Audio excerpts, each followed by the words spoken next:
Hello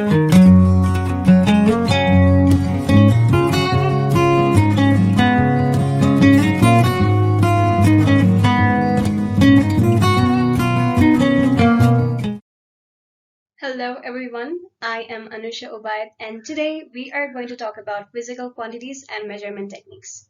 So without further ado, let's begin. The quantities that we measure such as length, mass, force, time, temperature, etc. are what we call physical quantities, and the units such as meters, kilograms, seconds, Kelvin, etc. that we use to measure these quantities are called physical units. In the two sentences used in the example section, Clara has been studying for 3 hours. The quantity measured here is time, and the unit used in this example is hour.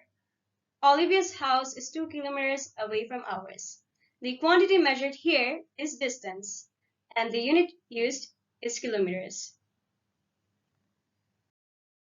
Base quantities are the quantities that are not defined or expressed in terms of the other units. However, derived quantities are the quantities that are expressed or defined in terms of the units used in the base quantities. For example, in the base quantities, we have length, for which we use meters, time, for which we use seconds, and mass, for which we use kilograms. And if we look at the examples of the derived quantities, we have density, for which we use kilogram per meter cube, pressure, for which we use pascals or Newton per meter square, and speed, for which we use meter per second. The table here shows 5 of the 7 base quantities with their SI units and the symbols. We have meter for length and the symbol is m, kilogram for mass and the symbol is kg, second for time and the symbol is s, and ampere for electric current and the symbol is I, and Kelvin for temperature and the symbol is K. Now when we are writing the symbols, we must be sure about the cases of the symbols, whether it is small case or uppercase. For example, kilogram uses kg, in which both K and G are small case. However, the K of Kelvin is uppercase.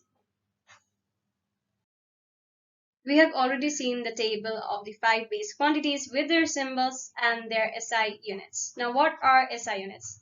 SI units, or the International System of Units, is a set of the standard units of measurement that are used in the metric system.